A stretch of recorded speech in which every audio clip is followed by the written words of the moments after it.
Hello, and welcome to the first ever Madcap music review. I'm Mad Capsules, and that's why they're called Madcap Reviews. This is the first one I have ever done, obviously, and I've decided to do Babymetal, a review of Babymetal. Why? Why not? I didn't really want to review something that was, one of my favourite bands or one of my favourite albums or whatever the case may be. I wanted to review something that maybe I didn't care that much about, and Babymetal fits very well into this genre of music. Well, not genre, but it fits well into that description. Anyway, as a disclaimer, like I just said, I'm not really a massive fan of Babymetal. I don't know where I sit, whether or not they are metal or not. And that's part of the reason why I wanted to listen to this, just to go, well, you know what? I want to know why there are so many people out there that absolutely love this band. So I'm going to give them a go, and I'm going to review. And that's what I'm doing.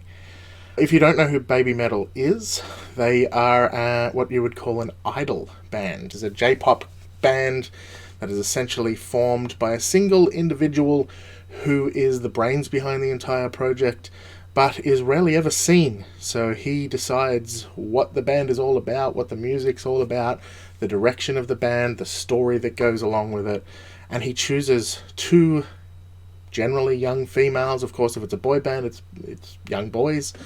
In this case, two young females, originally three, who front up the band and sing and dance and smile to the people, and they're the idols. They can sing, of course. It's pretty important that they can sing and dance, but they don't write the music. Now, this sort of divides the metal fan base in particular. Some absolutely love them, some absolutely hate them. I'm sure both of those camps will take issue to some of the things that I say in this review, but again, this is just my opinion, so whatevs. The Japanese fan base is pretty large. That includes metal fans, it includes J-pop fans, it includes idol fans, which is really interesting and reflects a fair bit on the music itself. So I don't want to comment too much on the whole idol thing. Some people believe it's exploitation. Some just don't like it because they don't write the music and it's not real. They're not a real band in inverted commas. I'm not going to comment on that. I just want to review the music itself. So let's get started. Like I said, I'm not a big fan of Babymetal. Wasn't anti-Babymetal really, but to be honest, I wanted to be on the side of all those metal fans out there that don't think Babymetal is metal, and I kind of came into this review wanting to dislike the album. But in reality I couldn't, because it's actually good. I'm not sure where it sits. I don't. It's to me, it's clearly J-pop with a metal backing band. So that's how I started out listening to it. There's a lot more in certain places, a lot more J-pop than there is metal, but the songs are really catchy. They're designed that way. They're written that way, and they're so sort of happy and cutesy that at times it also feels a little bit like Disney metal. It's weird. Listening to the music reminds me of being in Disneyland. Anyway, it's likely also to appeal to people who like anime, because it sounds a lot like the intro and outro music to a lot of anime shows that I've watched. So if you like that kind of stuff, you'll probably like Babymetal. But it'll also appeal to quite a few people, to be honest, because it's not quite metal, it's not quite J-pop, it's a little bit of everything, and if people actually gave it a chance, they might actually like it. But, again, it all depends. So, in regards to the track list, there are 14 tracks, and of those 14 tracks, none of them are really bad, but I would say there's several tracks that have less impact than the others. In my opinion, leaving several of the songs off may have resulted in a better album. If you want to know what my thoughts are in regards to which songs could maybe have been left off, Night Night Burn is a little bit dull. Starlight I don't really like as well. Brand New Day and Arcadia. Now, Arcadia is not a bad song. I think it's just in the wrong place on the album. I'll get into that in a second. There are, of course, several songs that include special guests. The standouts being O Majinai, which includes Joachim Broden. I hope I haven't stuffed up your name there, from Sabaton.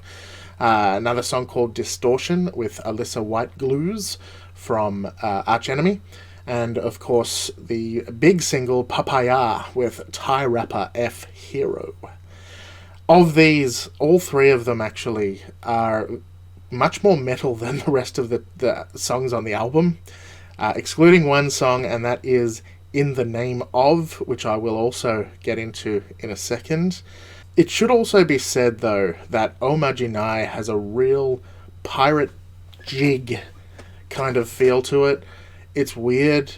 It kind of feels like you're sitting on a Pirates of the Caribbean ride in Disneyland. There's that Disney reference again. I get it. It matches the Sabaton link. Sabaton is kind of war metal and raw, raw, raw. Gets the blood pumping and gets you cheering and chanting, but it's just weird and Disney-like, but still catchy as hell. So, go figure. The biggest problem I do have with several of the songs is that, like I said earlier, they lean much more towards J-pop than they do metal. They sound just like a J-pop song or a Japanese dance song with a metal band as support. Especially in songs such as Dada Dance, Brand New Day, Starlight, and Arcadia. And they were the ones that I least liked. Doesn't make them bad songs. In fact, some of them are really good. Some of them are quite catchy. I've still got Dada Dance in my head. I don't know why. I don't really like that song, but it's so damn catchy. They definitely don't feel metal. Don't get me wrong, though. The music in the background is often just as heavy as a lot of other bands out there today that I would classify as metal music. It's mind-blowing. In addition to all of this, there are some really great songs here as well, particularly Shanti, Shanti, Shanti, Kagerou, and Shine. Shine, in particular, which is the second last song, I think they should have closed out the album on. It would have been a perfect closer. It's a bit of a ballad, but it's a really great song. Out of everything on the album, these three, plus In the Name Of, which we'll get into a second, the songs I could potentially re-listen to. They highlight some great composition, and there's so much more passion in the vocals as compared to the other tracks, particularly the other J-pop tracks. These songs have much more passion in them, which is interesting. Sue Metal's vocals really, really soar in some of these songs. And like I've been mentioning, another great song is In the Name Of. It is by far the heaviest song on the album. Possibly my favourite song on the album, if I had to choose one. So these four, Shanti, Shanti, Shanti, Kagerou, Shine, and In the Name Of, they make up my recommended tracks for this particular album. Overall, it's an interesting album, covering a whole bunch of musical styles, to be honest, and themes. While it meshes together fairly well, the order of the tracks does derail things at times. So you'll be rockin', and then suddenly it'll be a slow J-pop song, and then it'll be rockin' again, and it just doesn't quite work. Again, I feel like there's too many songs, and maybe if you pull some of those out or reposition them, it may have been a better album overall. But again, this is only 52 minutes. It's not the longest album in the world, but it is 14 songs. So if you take too many songs out, it would be short. So, I don't know. Anyway, there are some really great songs on the album, depending on what you like. Some songs that will clearly be a blast in a live environment, and I know that people love Babymetal for their live shows. But will I listen to this album again? Probably not. It's not a bad album, and I did enjoy listening to it the several times that I had to listen to it in order to give it a proper review, but now that it's done, it's probably not something I'll go back to. I may listen to some of those songs again if I get the itch down the track, but unlikely. It would appeal more to J-pop fans, I would imagine, than to metal fans, because it does lean more heavily in that direction, but there's a couple of really heavy songs on there that surprised me, especially In the Name Of. Maybe that's a good thing that some of those J-pop fans will be exposed to that. Although I can see that the quirky, kawaii metal theme may also appeal to some metal fans as a bit of a gimmick. I just don't understand how the music itself can appeal to someone who really likes extreme metal. It's pretty different, especially the singing style. I don't know. But is this metal? That's the big question. Having listened to the album several times, back to back, in order to review, I would say that yes, Babymetal is a kind of metal. But it's just something entirely new, and the guy who is behind Babymetal has said this before. He wanted to create a new kind of metal, so I guess he's kind of done it. It is metal because you cannot deny that the music in a lot, if not all, of these songs is metal. Whether or not the singing is or the style of song is, it's metal. But it's also not at the same time. So I'd say if you're going to call it metal, you've got to call it something like pop metal or idol metal or dance metal or something like that, because it's not extreme metal. It's not, you can't compare it to other metals very easily. You've got to say, yes, okay, this is a kind of metal, but it's also terribly not at the same time. So that's my thoughts of Babymetal. I did enjoy it. If I have to give it some mad capsules, I would give it 3 mad capsules out of 5. It is worth a listen if you can. It's on Spotify. Go have a listen to it.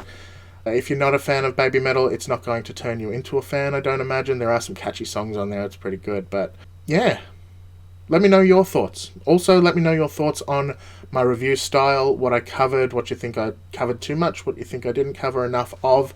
This is a learning experience for me, so I'm trying to learn how to do it and put it all together and hopefully make some good reviews. Will I do a lot of reviews? I don't know. I'll probably do reviews of things that I like, so you may not see many negative reviews here, but we'll see how we go. Please, if you enjoyed it and you want to see more of these kind of reviews, hit that like button, hit subscribe, and I'll catch you around. Shoot me the message, and see you next time.